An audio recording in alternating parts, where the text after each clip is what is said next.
before 3D racing games, things were a lot simpler. You could throw together a couple of sprites, calculate some pseudo 3D track, and call it a day. Of course, you couldn't avoid the inevitable, where eventually someone would come around and create a game that would do something totally awesome, just to make everyone else's job a lot harder. And in 1991, the game that set the standard for console racers was Road Rash. Clearly taking inspiration from Tatsume's arcade hit Cycle Warriors, the team at Electronic Arts managed to cram a racing beat-em-up into a Mega Drive cart and blew everyone's minds. The version we're discussing today was also ported to the Amiga, and whilst it was comparable to the Sega version, the load times and the general downgrading quality sees it largely forgotten. Oh, and a quick disclaimer, we're not discussing the 1996 re-release? Reboot? Whatever. That came out on the PS1, 3DO, Sega Saturn, Sega CD and their PC. Despite it being labelled Road Rash, it was a different beast entirely, and something that I have no doubt I will cover at a later date. So back to the Mega Drive. First thing that gets me is the soundtrack. The opening theme with its thumping drum beat really sets the mood for this game. It really gets my mind exactly where it should be, ready to race and ready to fight. However, in contrast, the in-game music is a bit less... yeah. Whatever the sound direction was, I don't think it necessarily fits with the concept of Road Rash. I mean, maybe if it was designed for a game like Chakan the Forever Man, then yeah, it'd work, but not here.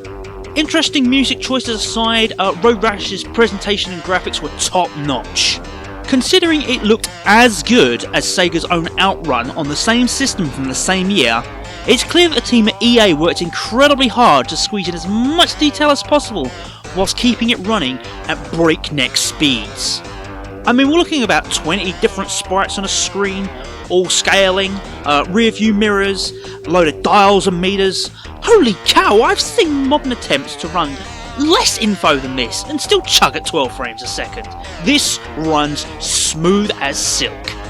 It's at this point I could nitpick and say how all the sprites are practically the same, and how all the racers are just a player sprite just with a palette swap. But honestly, when I'm hurtling down the highway at 140 mph, I could not care less that they are all identical, because it looks glorious in motion. What I will take time to criticise though is the ugly heads-up display. It takes up about a quarter of the screen with a big old box, and all of this information is nice, but I'd much rather see more of the track and the course. But I understand why it's there. Not only does it provide information, but it also limits the amount having to be rendered at any one given time, allowing for much faster gameplay. So begrudgingly, I do give it a pass upon reflection. Lastly, on the graphics, it's nice to see a few scenes in portrait in the menus. Adds a little fluff to my automotive assaults. So enough with the aesthetics, let's talk gameplay. First off, menus are different to how I'd expect them. Face buttons change what screen or what little options you have, leaving the D-pad to make some minor selections. It's nice, but very different to what I usually see, so it took a bit of getting used to. There is an option for a 2-player mode, but it's hot seat rules, so I'm going to ignore it and pretend this game doesn't have a second player mode, as really it doesn't add an awful lot to the game. Now, when you're ready, select your course from a selection of 5 California-themed locations and hit that start button to race. The controls here are nice and simple. You've got the A button that brakes, who uses that? The B button accelerates, and C attacks. That I'll get onto in just a moment. Driving feels very responsive in Road Rash. Cruising at slower speeds let me drift across the road, whilst higher speeds need only a nudge left or right to send my rider hurtling across the screen. The acceleration is nice and well. Your initial bike has a steady build to a top speed and is fast but manageable. Race along the winding course to the finish line and win yourself some cash. Obviously, better places equal better prizes, and eventually you'll have enough to buy yourself a better bike. Here you need to make a decision and a trade-off. Do you get a faster bike with poorer durability, or do you get a weaker bike that will go a lot faster? Both of these are really important factors, as the only thing really stopping you from finishing in first place are a multitude of obstacles. There are some basic oil spills, making turning harder, scenery on the edge of the roads that punishes player for veering off course, but then you've also got regular traffic on the roads as well. Collide with these and your rider is sent soaring through the air, and your ride takes some serious damage, as displayed by this little meter here. It starts at full green and slowly empties to red before BAM! You're wrecked, race is over, and you need to cough up your cash for repairs. The more eagle-eyed of you may have also spotted the other 2 meters. These represent rider's stamina. On the right, your closest opponents. On the left, this is you, your rider. If this bar depletes, then the racer will wipe out, fall off their bike and crash their cycle, chipping away at the all-important bike health meter and losing potential places. But Timus, I hear you cry, how would that bar deplete? Simple. Getting pounded, backhanded, kicked and clubbed by racers or even the freaking police. Never fear, this bar replenishes automatically as you race. And of course, what's good for the goose is good for the gander, as you can use the same attacks on your opposition. You hit that C button next to an opponent and lamp them with a punch. Hold the down button holding C as well and then release for a kick to send them into traffic. Do the same with the up direction and C and release a nasty backhand. And yeah, if you find a rider with a club, hit C just as they're about to strike and you can snatch that club off them and use it to wail on him to your heart's content.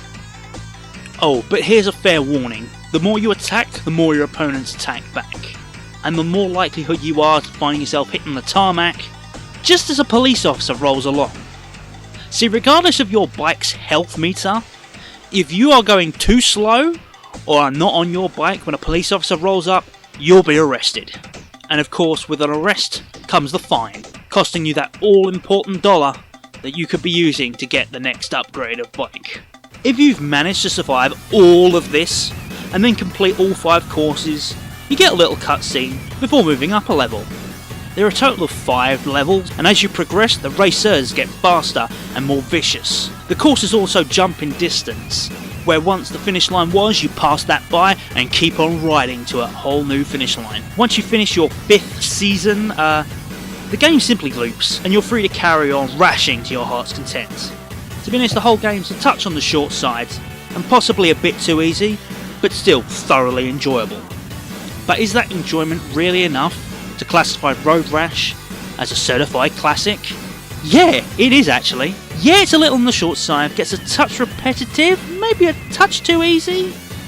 Have a bizarre soundtrack, but god damn is it ever fun! Heck, the racing alone is satisfying. Add in the ridiculous crashes and the ability to kick riders into oncoming traffic, and the game is a perfect blend of elements. Bottom line, if any of this sounds like it's interesting to you, then this game, yeah, it's for you. That applies if you're a Sega kid or an Amiga collector. Road Rash is gaming brilliance. At time of recording, easily find it for 15 quid on the Mega Drive and 10 bucks for the Amiga. It's a steal. So grab it, slam your helmet on, zip your leathers and ride off into the sunset. I've been Timus TSET, this has been Crash TSET. Thank you very much for watching.